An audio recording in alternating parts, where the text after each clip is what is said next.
En esta segunda parte de la brillante exposición de nuestro profesor Pablo Sergio Varela, analizaremos la doble imposición internacional, sus conceptos, cuándo se dan y sobre todo cuáles son las medidas o las alternativas para evitar las mismas.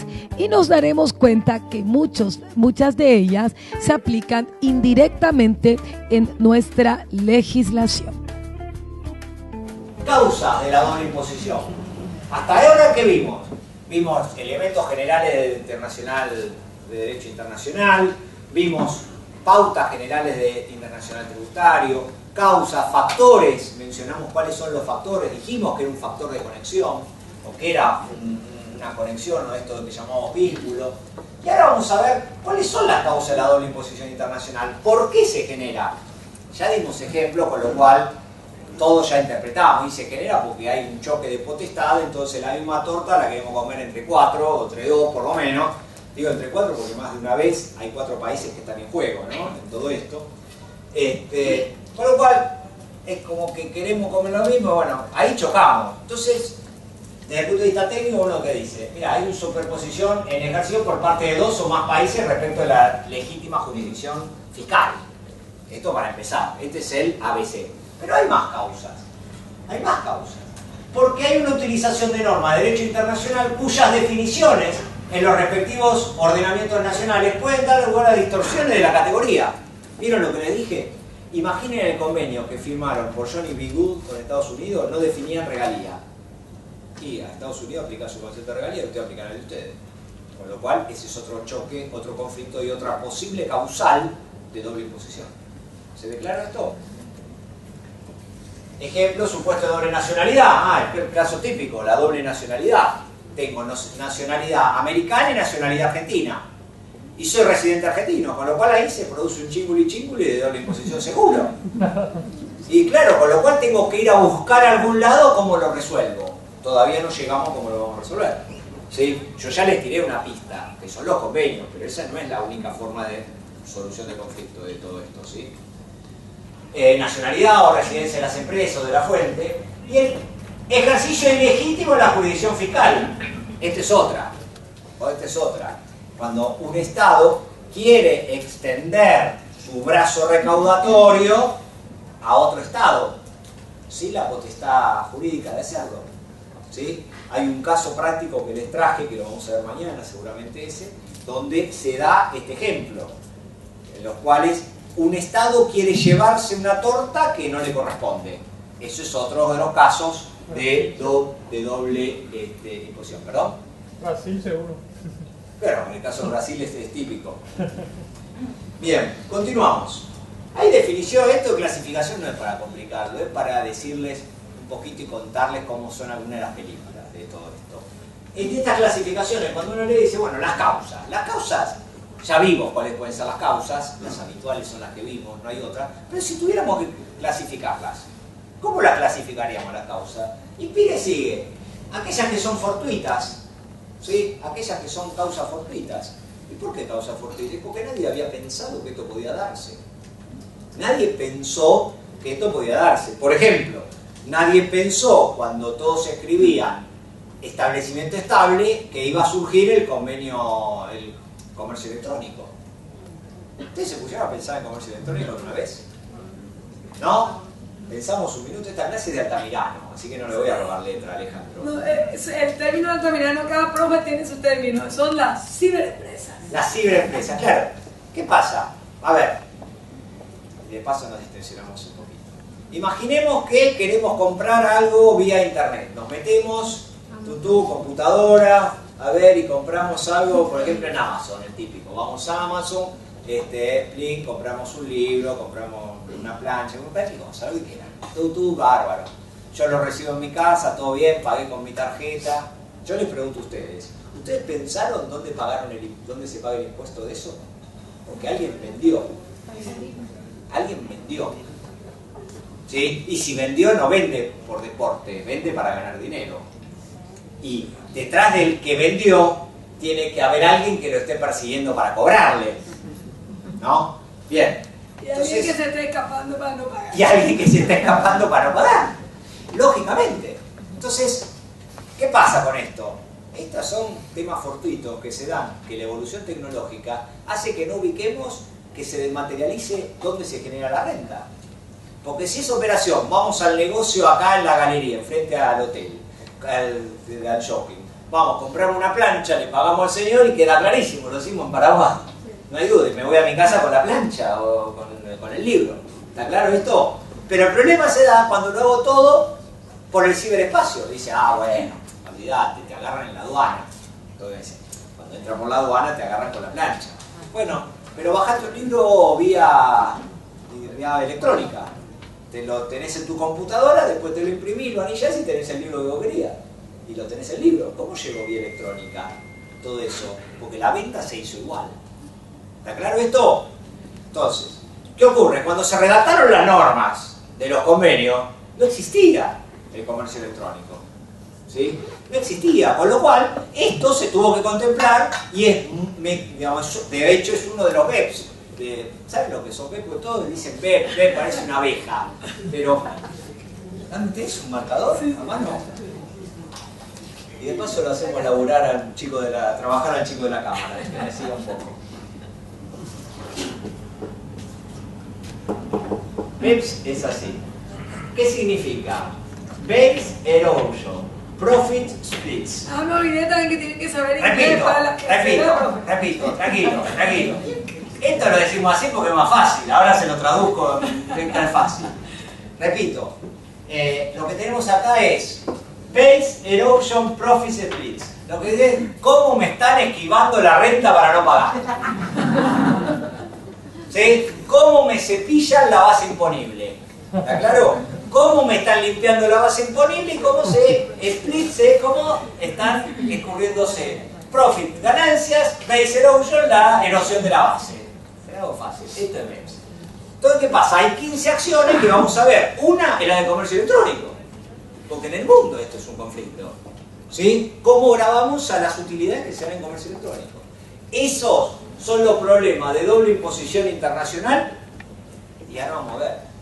Porque cuando uno dice problemas de imposición internacional, no solo son problemas de grabar dos veces.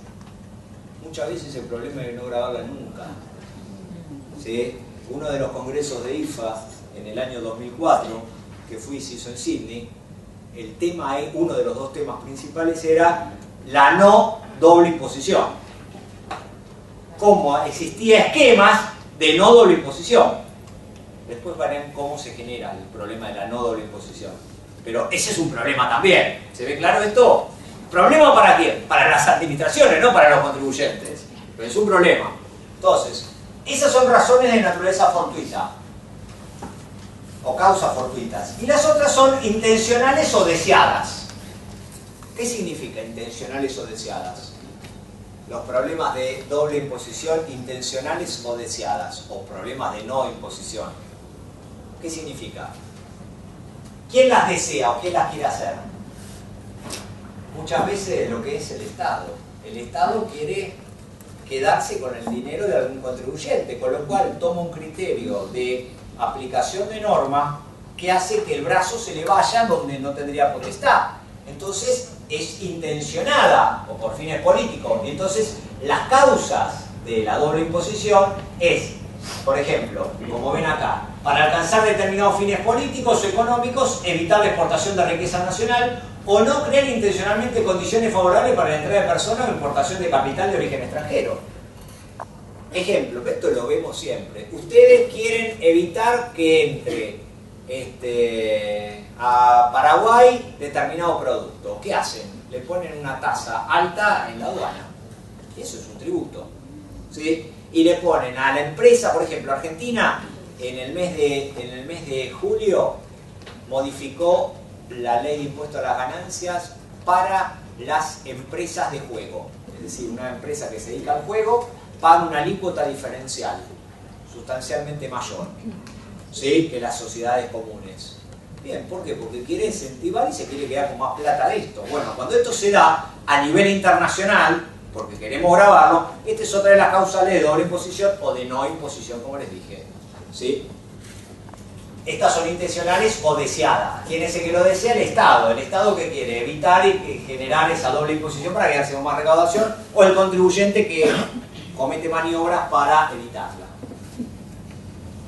Es importante acá, para diferenciar y hablar el mismo idioma, darnos cuenta que hay distintas formas de doble imposición. Distintas formas.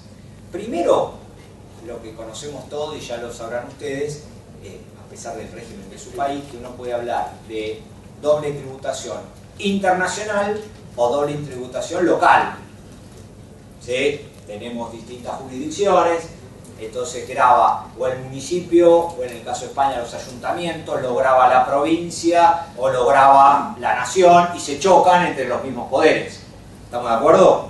Esa es una posibilidad, que se choquen los distintos poderes recaudatorios dentro de un Estado. Y la internacional es cuando chocó con otro país, lógico. Pero dentro de esa doble imposición hay que hacer un distingo que es muy importante, y uno no le razona tan frecuente. Es necesario razonar esto frecuente para ver cuál es el partido que estamos jugando acá. Cuando hay doble imposición de naturaleza económica. Hay doble imposición de naturaleza económica cuando el conflicto está ¿dónde? En el objeto. ¿Sí? Y tú dices, ¿cómo en el objeto? Sí, la misma renta está grabada dos veces. El problema es en cabeza de quién. Si una misma renta está grabada en cabeza de dos personas, eso no es un problema de doble imposición jurídica, eso es un problema de doble imposición económica. ¿Qué significa? Soy una sociedad, pago en Argentina es el 35%, les cuento. Las sociedades pagan el 35%. Entonces, pago el 35%. Si me doy vuelta la sociedad, entonces tenemos este número, 100 de utilidad. La sociedad paga 35, con lo cual quedan 65. Si yo estos 65 lo distribuyo, hoy pago 0, pero hasta hace un año pagaba el 10%. ¿Sí? ¿Quién lo pagaba? Lo pagaba el accionista, que recibía el dividendo. ¿Está claro esto? Acá hay una doble imposición de naturaleza económica, porque partía de 100 y llegaba a que pagaba 35 acá y 10% acá de lo que me quedaba. Pero era sobre la misma renta. Es un problema de objeto. ¿Se entiende esto? Pero los sujetos a los sujetos que le pegan son dos. ¿Hay alguna duda? ¿Se está aburriendo? No. ¿Se calentó el agua? ¿Qué pasó? ¿Estamos bien con el mate? O el tereré, bueno, el mate versión argentina. Pero...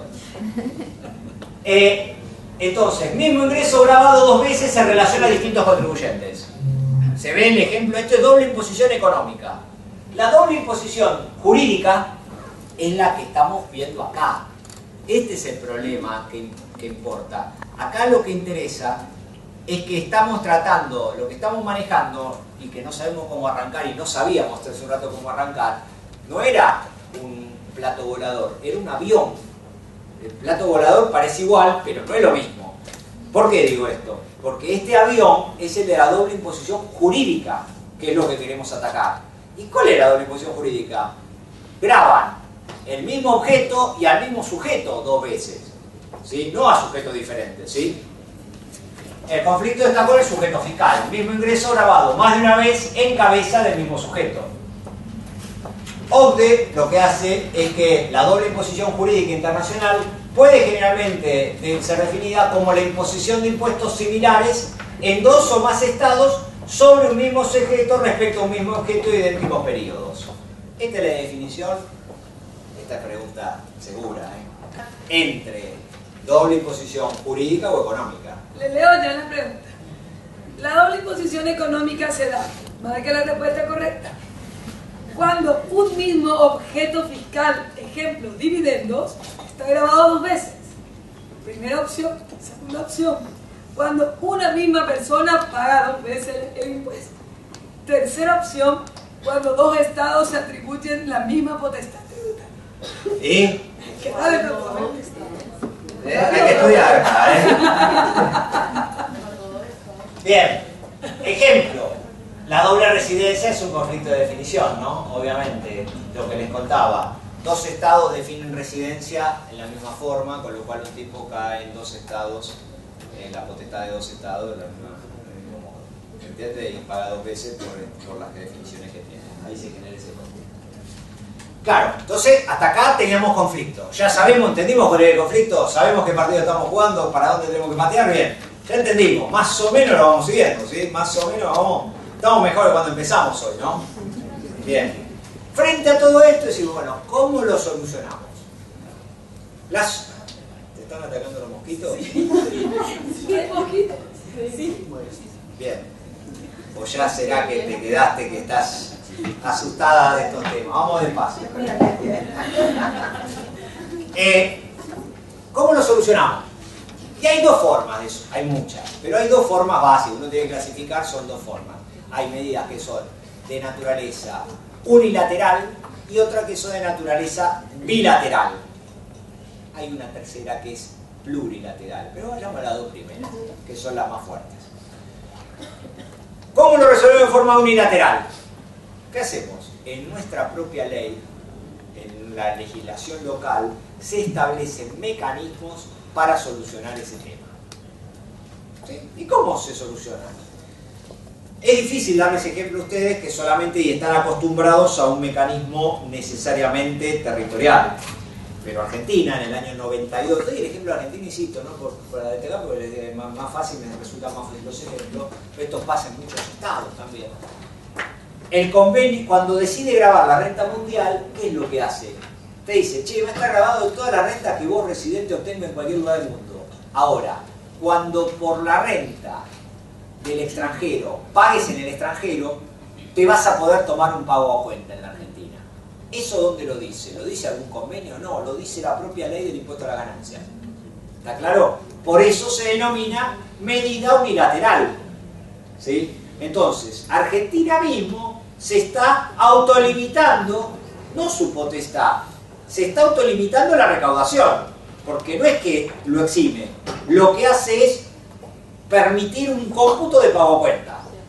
¿Estamos de acuerdo? ¿Se ve esto? ¿Y por qué se llama unilateral? Porque ella misma lo hace, no necesita recurrir a nadie para que firme nada. Ella misma lo soluciona con su propia norma local. Son generalmente adoptadas por el Estado de la residencia, fíjense, en relación a los impuestos aplicados en el Estado de la fuente. Y claro, ¿por qué? Porque le permite el cómputo de crédito fiscal del impuesto que pagó en el exterior. ¿Y en el exterior qué pasó? Lo grabaron por la fuente. ¿Me siguen? Entonces le da el crédito porque lo grabaron por la fuente. Aunque el método adoptado varía según la legislación de cada país. Digamos, algunos te permiten una parte, otros el 100%, otros te ponen tope, de acuerdo al país. Esa autolimitación unilateral, ¿esa existe en la legislación argentina?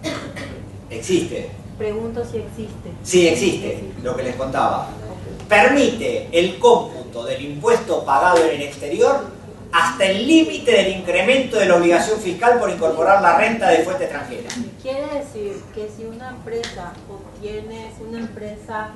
de origen argentino, sí, obtiene una renta y paga un 10% acá, ese 10% lo van a reconocer como pago a cuenta del 35% en Argentina. Exactamente, solo por la ley argentina. Entonces es de aplicación general. Es de aplicación general. En todas las provincias. No importa de dónde. Como todas las provincias. En la Argentina. Exacto. El impuesto a la Argentina es nacional. El impuesto es nacional. No, lo digo porque hay otras legislaciones, por ejemplo en Suiza es de cantón, por lo cual el impuesto es nacional. Con Estados Unidos también. Claro, que tienen sus estados, tal cual. En este caso lo toma como pago a cuenta. Ahora vamos a ver, no en detalle la legislación argentina, pero vamos a ver que hay algunos métodos que son más amplios que esto todavía. ¿Sí? Acá lo concreto es que haya pagado efectivamente el 10%. Perdón, discúlpame, te comento algo. Imagínate que Argentina, la empresa argentina a la cual vos mencionás, trabaja con un país que aplica una alícuota mayor que el 35%. Imagínate que trabajara con una alícuota de algún país, no importa cuál, que aplica una alícuota del 40%.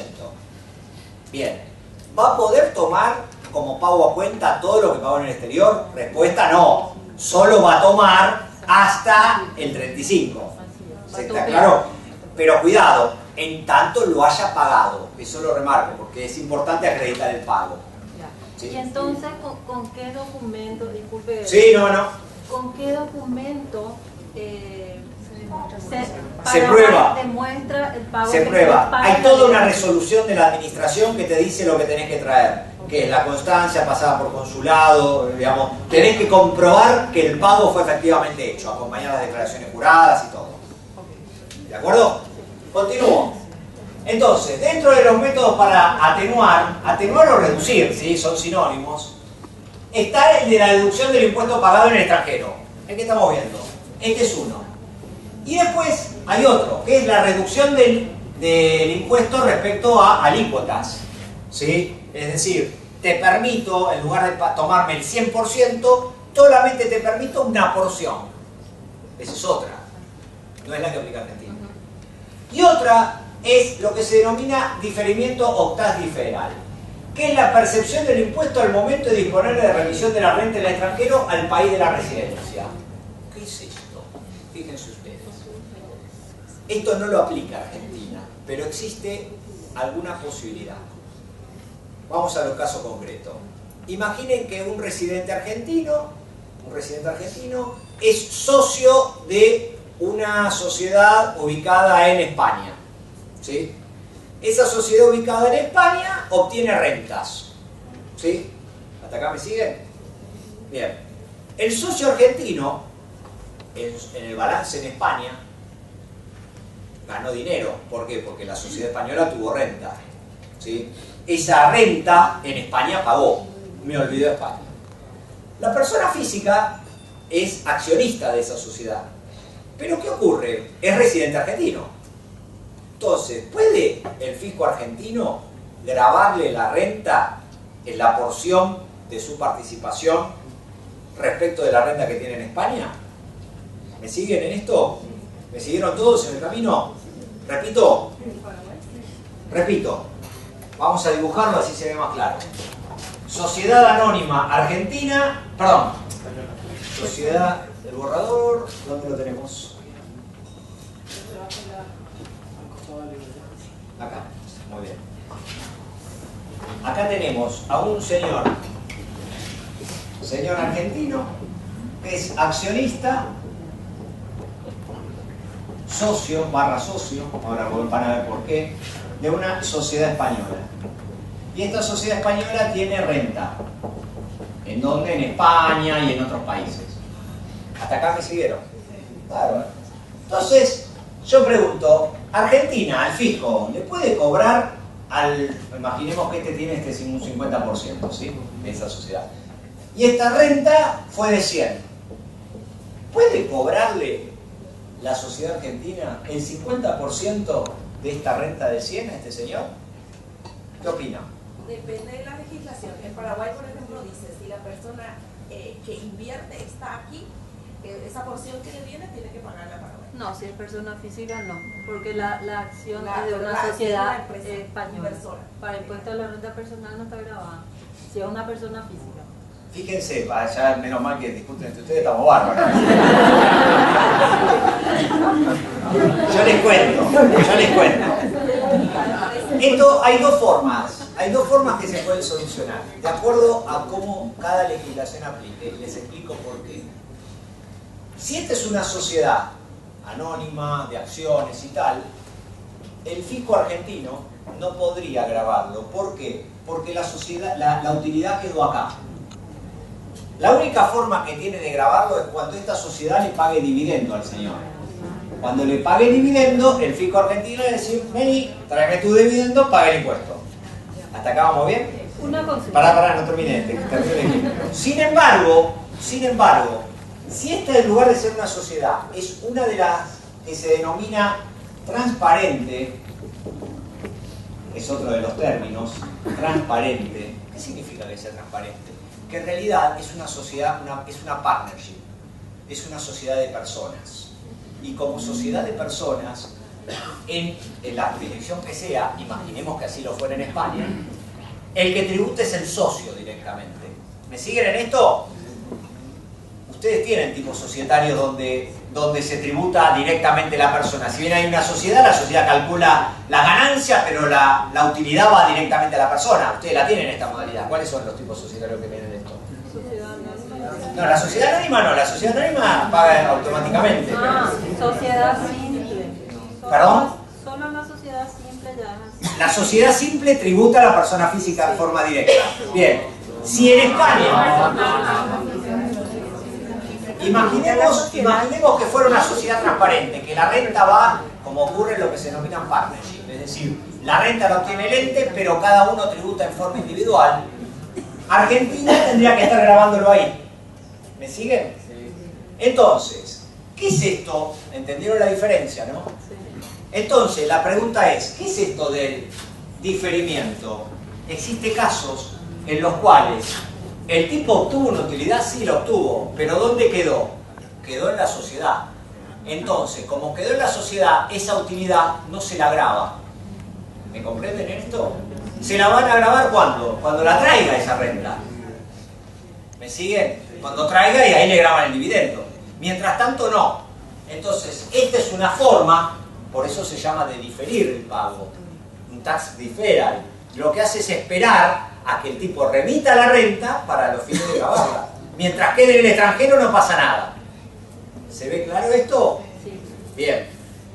Y después el crédito por inversión. Este es un régimen de incentivo, ¿no? Es decir, hay algunas actividades que se les quiere dar un incentivo, entonces te doy un crédito de impuesto. Esto se da, por ejemplo, en lo que tiene que ver con la actividad del desarrollo de la tecnología, en Argentina, donde efectivamente se dan alícuotas preferenciales, digamos, estas son formas de créditos cuando hay inversiones que obtienen rentas en el extranjero por este fin. Y continúo en las alternativas que tengo. Alternativas que son de naturaleza, como les estaba diciendo, unilaterales. Lo puede hacer el propio Estado. Esta es la del crédito de impuesto. ¿Sí? ¿Qué significa de crédito de impuesto? Tomo como pago a cuenta el crédito que pago el otro. Y la otra, que tengo posibilidad, es el método de la exención. Estos dos mecanismos, ¿qué significa el método de la exención? Si pago en otro estado, yo lo eximo. ¿Sí? Obviamente estoy renunciando a soberanía. Estos son los dos mecanismos que utilizan los modelos de Ogden. ¿Sí? Obviamente, para esto necesitamos clasificar rentas. ¿Qué tipo de renta voy a ceder potestad y en qué tipo de renta no la voy a ceder? Por eso hay calificación de renta. Son los métodos, les decía, son los métodos adoptados por Ogden. El método de la exención de la doble imposición se evita la renta, en el caso del crédito se hace con el impuesto. Esto es una sutileza. A ver, método de crédito e impuesto. Yo no eximo el impuesto en el método de crédito e impuesto. Yo lo que hago es reducir el pago de mi impuesto contra impuesto. Es decir, yo calculo mi impuesto y me tomo el otro impuesto a cuenta. ¿Estamos de acuerdo? En cambio, en el método de la exención, lo que hago no es con el impuesto. Lo que eximo es la renta directamente. Por eso es que hago el distingo. En un caso, lo que tengo es el método de la exención, la doble imposición se evita por la renta, en cambio en el crédito impuesto lo evito por el cómputo del propio impuesto. Y acá vamos a los métodos bilaterales. Como en todo que es bi, ¿qué necesitamos? Está de moda lo del bi, ¿no? Acá en Paraguay también. Bi y no es BEPS. ¿Sí? ¿Qué es esto de los métodos bilaterales? Intentamos dos personas que están firmando algo para que se pongan de acuerdo. En estas dos personas, ¿qué tiene que haber? Para la relación, ¿cómo se da? Inexistencia de potestad en el país de la fuente. Plástico, yo soy del país de la residencia. Yo no tengo potestad en el país, en Paraguay, para decirle que no lo graben. No la tengo esa potestad. Potestad compartida, pero limitada, en el país de la fuente. ¿Qué digo? Che, ok, yo no tengo potestad en la tuya, te la dejo a vos. O la otra alternativa es, ok, grabala, pero no con el 10, grabala con el 5. Grabala una alícuota menor. Y después la otra, potestad ilimitada en el país de la fuente, era lo que veíamos. Grabalo cuando vos quieras, donde quieras, ni nada. Digamos, en uno limitamos totalmente, donde existe en el país de la fuente, y en el otro lo hacemos al 100%. Bueno, estos son los dos mecanismos, no vamos a entrar en detalle. El tax sparing son modalidades que surgen de todo convenio entre países desarrollados en vía de desarrollo. Se basan en un impuesto presunto ficticio. Les cuento de qué se trata esto. Esto es tax sparing. Esto de sparing es de ahorrar, ¿sí? ¿Y a qué apunta con esto del tax sparing? Dice, escuchame, esto se da en nuestro país que tiene regímenes de incentivos fiscales en la zona de Cuyo, donde existen regímenes promocionales. Entonces, ¿qué ocurre? Imaginen que una empresa americana viene a la Argentina, invierte, obtiene una renta dentro de esos regímenes de promoción. Cuando va a Estados Unidos, le preguntan, le dice, che, escuchame, ¿ganaste en la Argentina? Le dice, sí, gané. Bueno, me tenés que pagar el impuesto acá. No, pero allá no lo pagué, allá me liberaron. ¿Me siguen en esto? Bien. Cuando uno habla de tax sparing, supone la posibilidad de un cómputo de crédito de impuesto sin que el pago se estuviera realmente hecho. ¿Está claro? ¿Por qué? Porque el incentivo, ¿quién lo tuvo? El incentivo lo tuvo el país de la fuente. ¿Cuál es el país de la fuente en este caso? Argentina. ¿Por qué tuvo el incentivo? Le dio el incentivo. El problema que de esa forma se transfieren rentas. ¿Me comprenden? Yo no le estoy cobrando impuestos para que el tipo venga a invertir y el impuesto que yo le tenía que cobrar, ¿quién se lo cobra? Estados Unidos. Entonces, para evitar eso, lo que se llama es, aplica un método de tax sparing.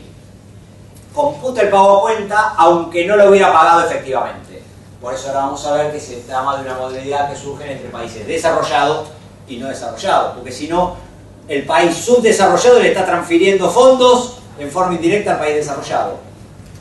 Lo explico de vuelta porque veo una cara de cansados. Síganme en esto. Imaginen que hay un régimen de promoción donde yo eximo determinada actividad, no paga impuesto de determinada actividad. Si eso lo realiza un sujeto del exterior, ¿sí? Y aplica el sujeto del exterior el criterio de la residencia o el criterio de la nacionalidad, cualquiera de los dos, ¿qué va a ocurrir? Cuando la renta esta que obtuvo acá en el país la lleve a su país, le va a decir, che, te grabo todo. ¿Me siguieron hasta acá? Bien. Si no se hace nada en esto, el país desarrollado se va a estar quedando con recaudación que el país de la fuente cedió. ¿Por qué la cedió? La cedió para tener la actividad en su país. ¿Se ve claro esto?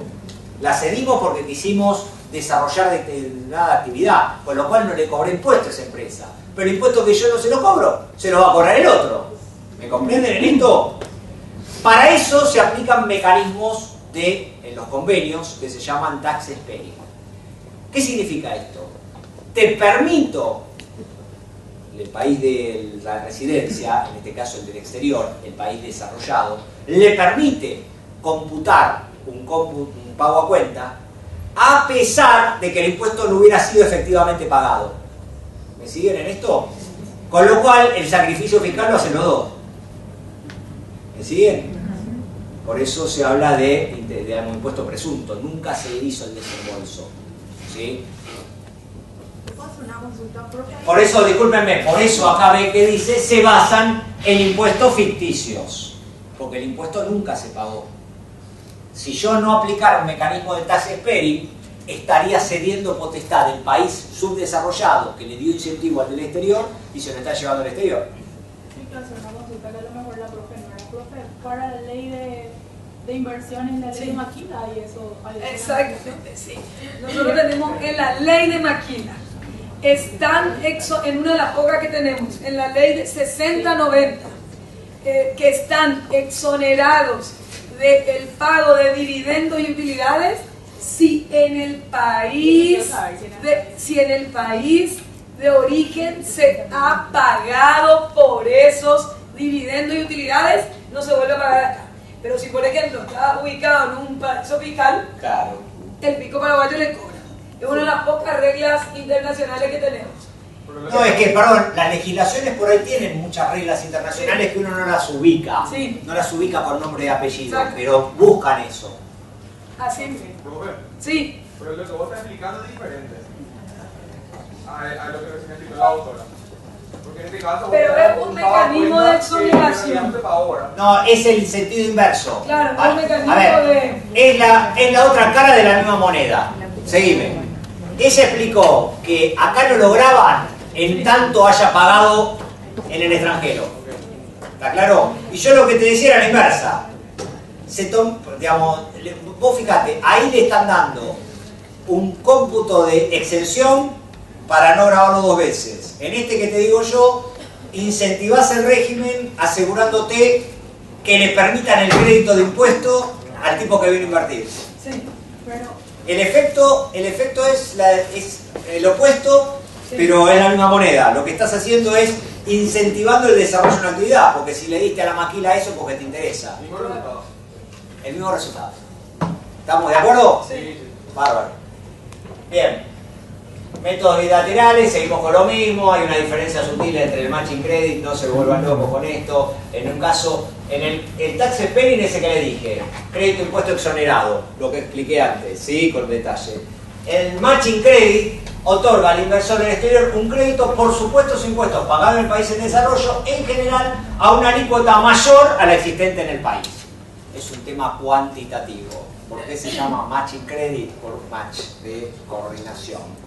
Alguien diga cómo se traduce matching credit, no lo sé. Lo importante que tenemos que saber es un acuerdo de alícuota, de gravabilidad, que nos ponemos de acuerdo en esto. Realmente no son muchos los matching credit que hay, básicamente sí hay tax spending en muchos.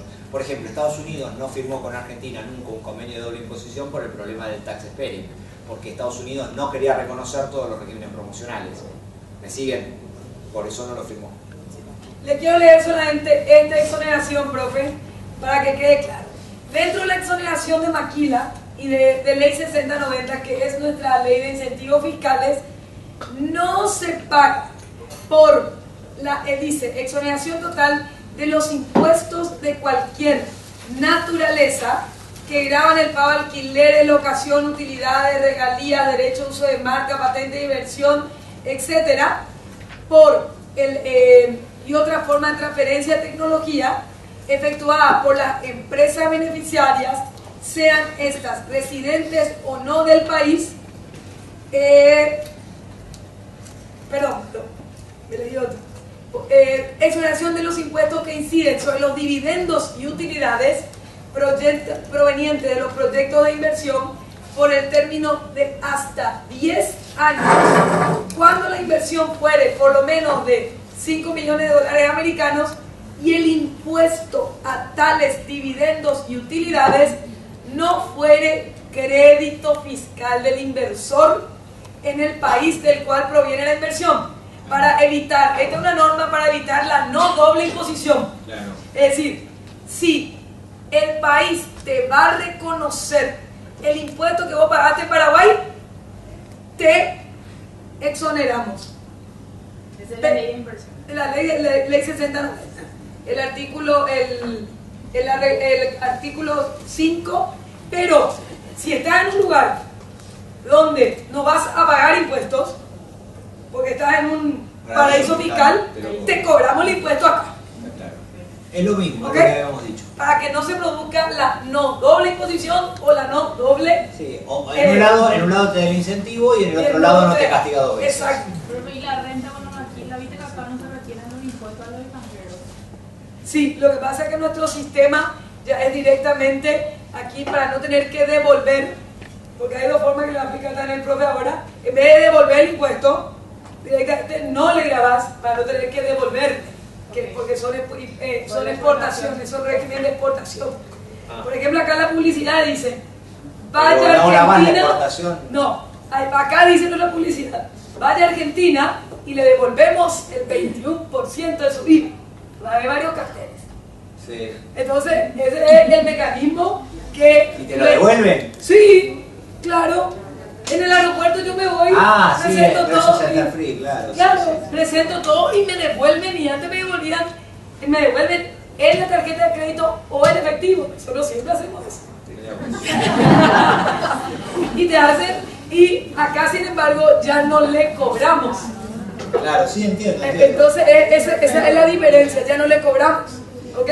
Bien, continuemos ahora estamos más o menos ubicados en las distintas mecánicas, la forma, cómo, y todo esto, el problema, ¿saben qué es? Esto es una mezcla explosiva, porque imagínense todo esto funcionando y ya a punto de despegar y carreteando con todo esto, ¿no? Con lo cual esta parte que les voy a contar es más tranquila para después de vuelta y cuando quiera, profe, salimos a receso. Por eso, les explico esto tranqui, así nos vamos más relajados al break. Esta parte es tranqui y tiene que ver con la autoridad competente, que no es un dato menor. ¿Sí? ¿Quién es la autoridad competente para subirse al avión, ponerlo en marcha y querer empezar a carretear? Entonces, claro, cada estado le asigna a la autoridad competente en función de sus competencias internas de acuerdo a la estructura. Esto no es un dato menor. ¿Por qué digo esto?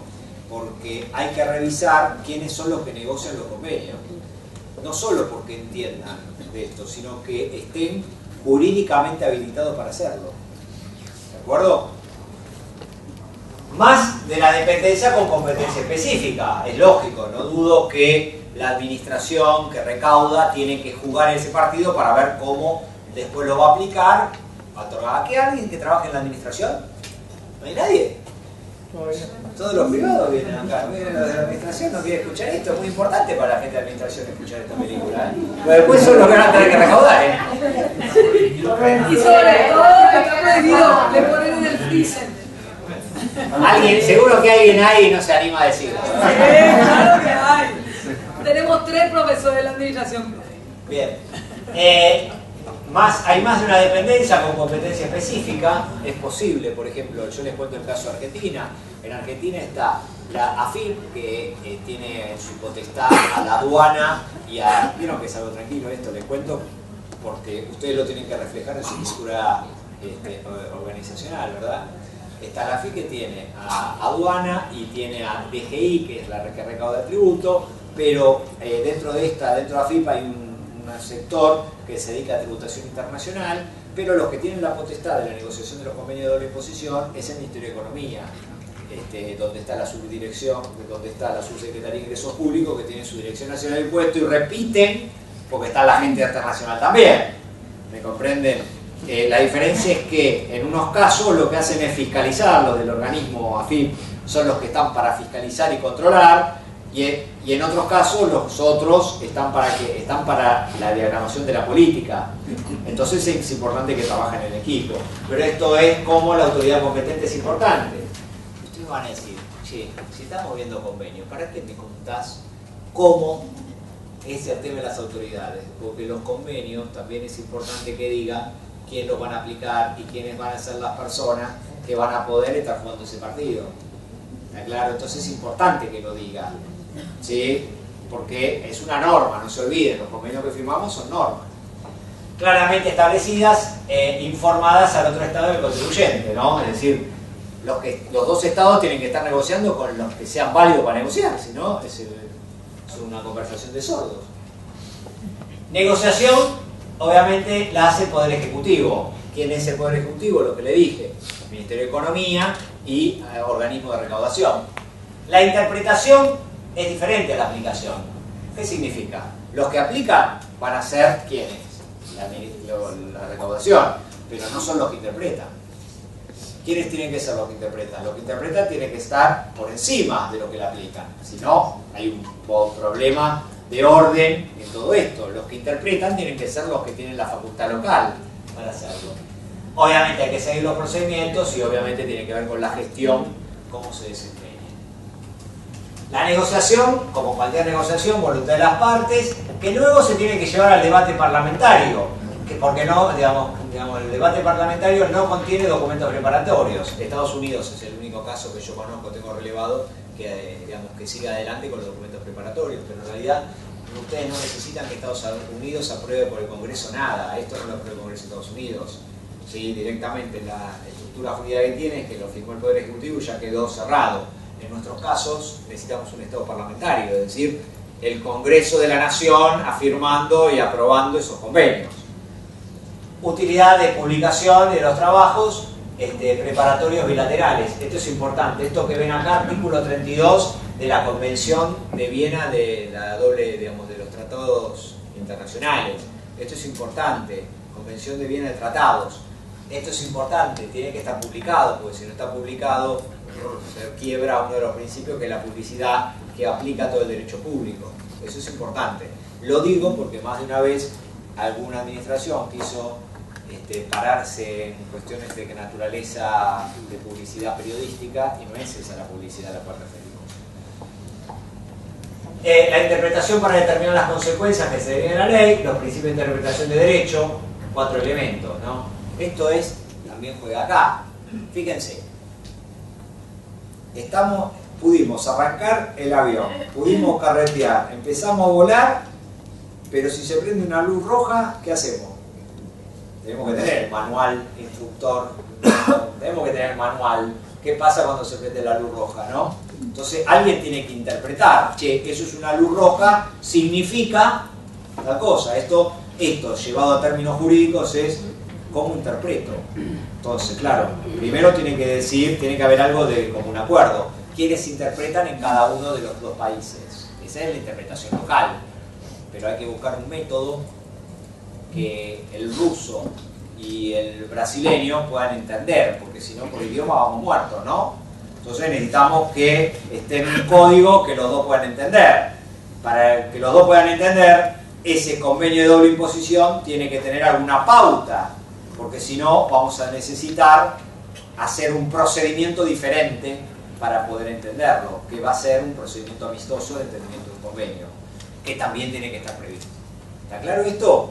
Porque puede haber cuestiones que no nos pongamos de acuerdo, que los 2 países no se pongan de acuerdo, ¿sí? Es decir, se prendió una luz roja. ¿Por qué? Una actividad determinada que no había estado prevista. Entonces, un país le quiere dar el tratamiento A y el otro país le quiere dar el tratamiento B.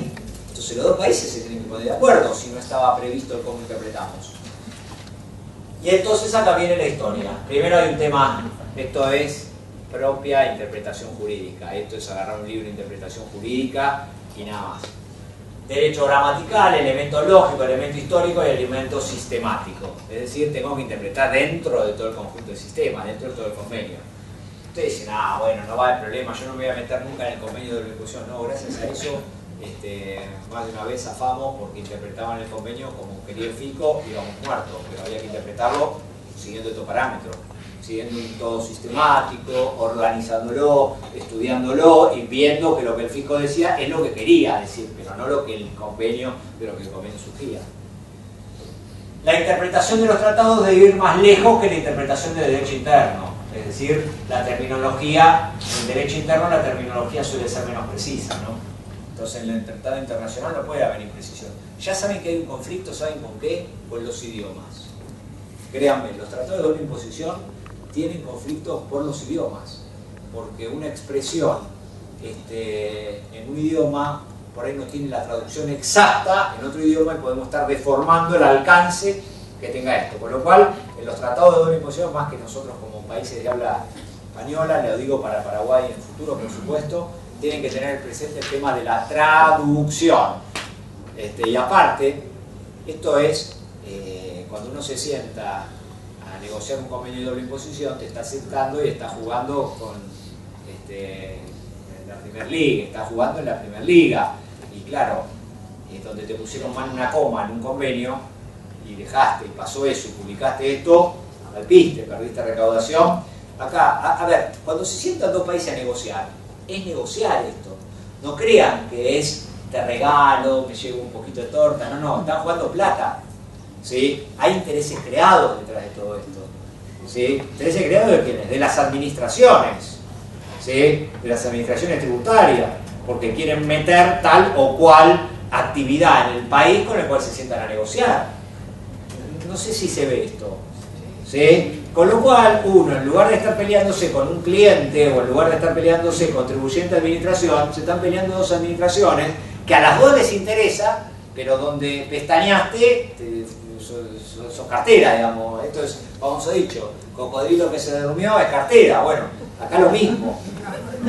Donde en un convenio pestañaste, te hicieron traducción, plum, y fuiste, y pasó y te tenés que inmolar, porque si no te suicidas, te asesinan. ¿Está claro esto? ¿Qué pasó?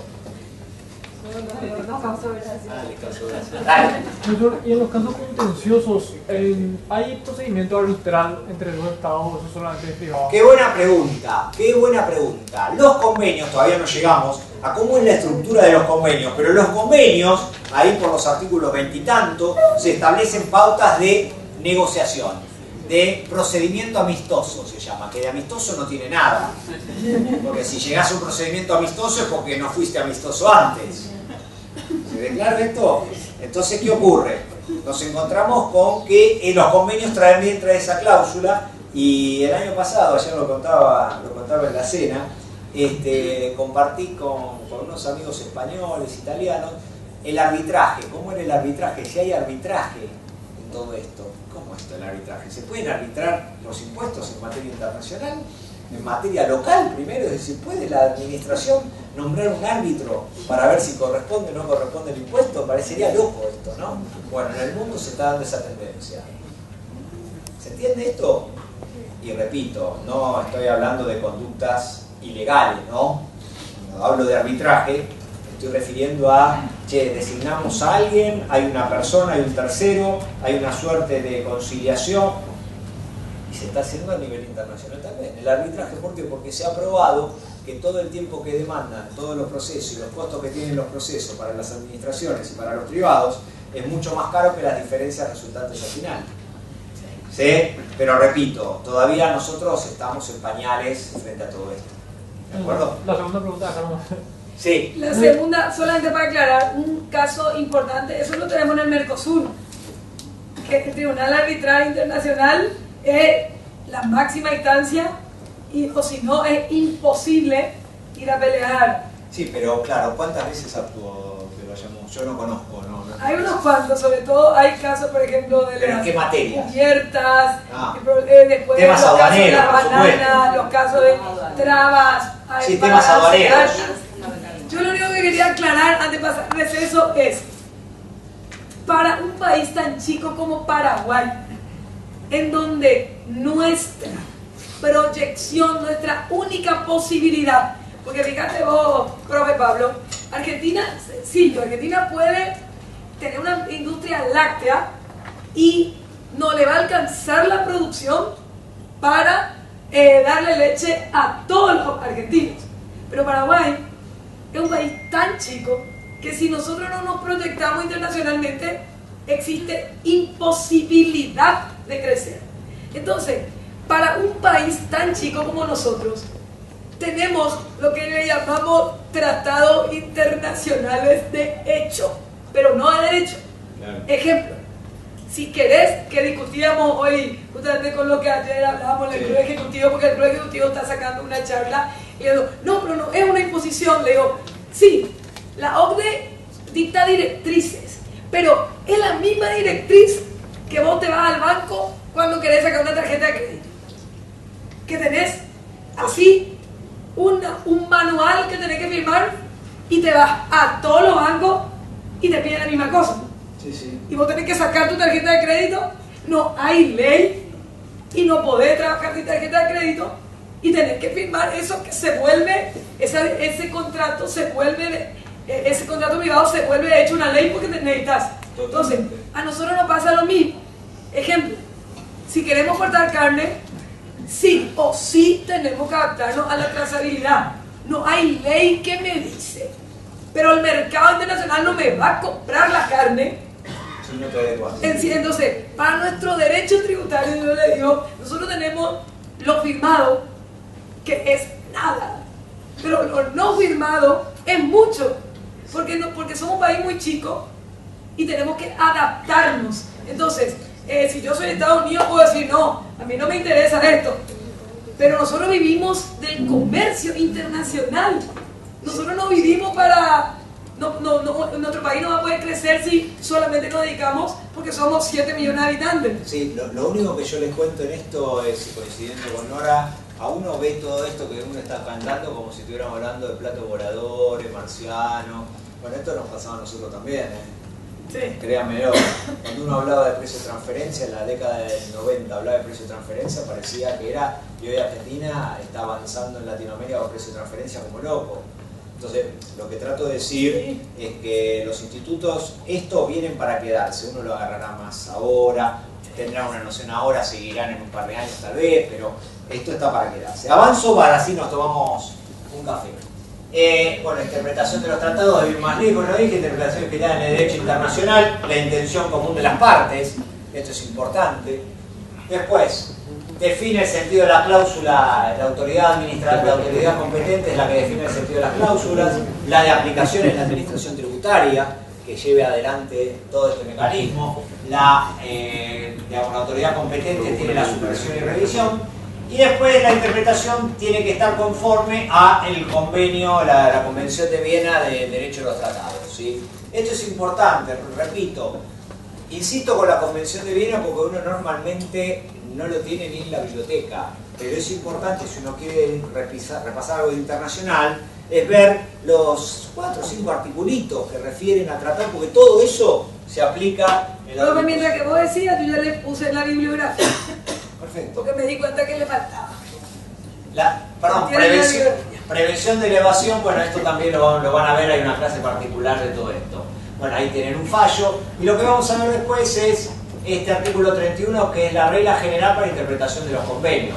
Ustedes saben que, digamos, por la propia norma de tratados, el artículo está en el artículo 27, un país no puede tirar abajo un tratado por el dictado de una norma, de una ley interna.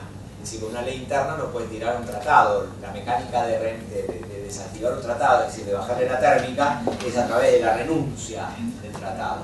¿De acuerdo? Pero hay algunas otras figuras, como la del 31, que después, que es la regla general de interpretación, que se aplica para los convenios. Yo les quiero contar cuál es la sensación que ustedes tienen ahora. Estamos queriendo interpretar algo que no sabemos qué es. Claro, es así, ¿no? Bien. Me parece bárbaro, eso es lo que les tiene que sentir. ¿Saben por qué? Porque cuando yo les explique todos los conflictos que se generan en la norma, ustedes ya van a tener sabido cómo eran los mecanismos para interpretar. ¿Sí? ¿Está claro? Digamos, primero hay que empezar por cómo interpreto, no por cuáles son los conflictos, porque cuáles son los conflictos van a tener que aplicar todos estos criterios. A ver si les explico, si entienden. Yo antes de que arrancáramos el avión y despegáramos, ¿qué les tuve que haber enseñado? Cómo aterrizar. Si no aprendieron cómo aterrizar, despegamos el avión y no sabemos bajar. Acá estamos aprendiendo cómo vamos a aterrizar el avión que vamos a estar manejando cuando les muestre todos los conflictos que se generan con los 5 primeros artículos de los modelos de código. La verdad, y esto va en serio, te felicito, Nora, delante de toda esta gente, porque tenés un espíritu y ahí con las actividades que desarrollás que es realmente invidiable, como te lo he dicho en privado varias veces, y ustedes tienen la suerte de tener una profesional como Nora en esto, porque más allá de que uno la pase bien, la tarea que Nora hace esto, yo la verdad no lo he visto en Argentina, ni nada que se parezca, ni gente que pueda aguantar todo esto, así que...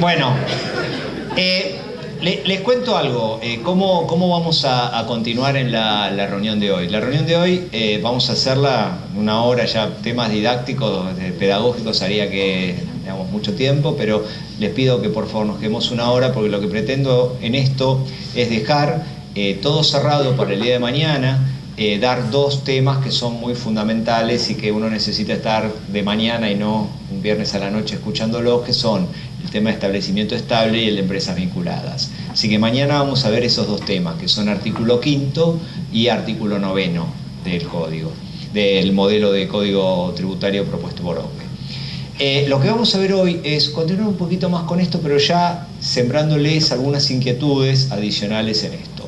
Primero, para cerrar esta parte tediosa y recordando algo que tiene que ver con los convenios, en particular les va a venir bien, nos viene bien a todos recordarlo realmente, porque uno no lo lee habitualmente, y saberlo, que cuando uno interpreta tratados, y es lo que vamos a tener que hacer, es cuando uno hable el modelo de tratado que se firme, y de hecho vamos a ver mañana ejemplos, uno tiene que interpretar qué dice. Un tratado debe interpretarse de buena fe conforme el sentido corriente que haya de atribuirse a los términos del tratado contenido en esto y teniendo en cuenta su objeto y fin. Esto es algo muy básico, muy básico. ¿Por qué digo esto? Cuando dos países firman un tratado y hay algún término confuso, hay algún alcance diferente al pretendido, uno tiene que recurrir a estas pautas, que es la buena fe. Esto es derecho público. Mal podría ser esto en el derecho privado, ¿no? En el derecho privado la buena fe, si bien aplica como principio, y podría ser aplica muchas veces y uno lo da en la práctica, de fondo no se pretende esto, y de hecho lo que se busca es que la interpretación de lo que estamos leyendo, que va a ser la puerta de entrada a repartir la torta de potestad tributaria, sea bajo estas modalidades. Y por eso continúo leyendo esto, y sostiene, acá estábamos, dice que para los efectos de la interpretación de un tratado, el contexto comprenderá, porque fíjense, dice dentro del contexto, y esta palabrita contexto, yo no lo voy a profundizar, lo tienen después en el material, se los voy a dejar, ¿qué se entiende por contexto? Comprende además del texto, incluido su preámbulo y anexos. Importante. Siempre en todo esto van a ver que los convenios de doble imposición, va a haber muchos de ellos traen lo que se denomina protocolo. El protocolo es interpretación de muchas de las cláusulas y como protocolo lo firman los dos estados. El protocolo no va a formar parte del tratado, sino va a ser una mecánica de interpretación del tratado que estamos viendo. Acá refiere a preámbulo y anexos. Todo acuerdo que se refiere al tratado y que haya sido concertado entre todas las partes con motivo de la celebración del tratado, todo instrumento formulado y por una de las partes, conjuntamente con el contexto, habrá de tenerse en cuenta el todo ulterior de las partes acerca de la interpretación del tratado. Esto es muy importante. Se han dado circunstancias en las cuales un país empezó a aplicar un convenio con determinado lineamiento y después ese mismo país modificó la interpretación. Entonces, cuando esto se genera, cuando el contribuyente está de por medio, la mayor parte de ustedes asesorando a contribuyentes, tiene que advertir que eso estaría en contra de estos principios de interpretación de tratado. ¿Qué quiero decir con esto? Si la administración tributaria de ustedes considera que el término regalías, como no estaba definido en el código, en el modelo de convenio que firmaron, le da una interpretación distinta a la que hizo al inicio y eso le genera una mayor tributación al contribuyente, indiscutiblemente estos son los elementos donde uno tiene que aplicar las reglas de interpretación, diciéndole que cambió la perspectiva y no fue el espíritu con el cual el convenio se firmó y cómo lo había tenido en cuenta al inicio. Toda otra práctica ulteriormente seguida, como les dice acá, seguida en la aplicación del tratado, y toda otra forma pertinente de derecho internacional aplicable a las relaciones de las partes. Recuerden que la costumbre es otra de las interpretaciones válidas y las fuentes de interpretación de los convenios de doble imposición que forman parte del derecho público. Entonces, este es un artículo importante a tener en cuenta, el 31, porque es la apertura a cómo se deben interpretar los tratados. Es decir, esta norma que vamos a profundizar va a haber que interpretarla, porque vamos a leer frases que son complejas a los términos, incluso desde el modelo. Después, el que acompaña son los medios de interpretación. Uno era la mecánica y estos son los medios. ¿Cuáles son los medios? ¿A dónde acudimos como medio de interpretación? Bueno, interpretación complementaria, los trabajos preparatorios de tratado y circunstancias, todo lo considerado en el 31, y bueno. Y acá vienen los datos. Cuidado, la interpretación deje ambiguo o oscuro el sentido, o conduzca un resultado manifiestamente absurdo o irrazonable. Esto es importante.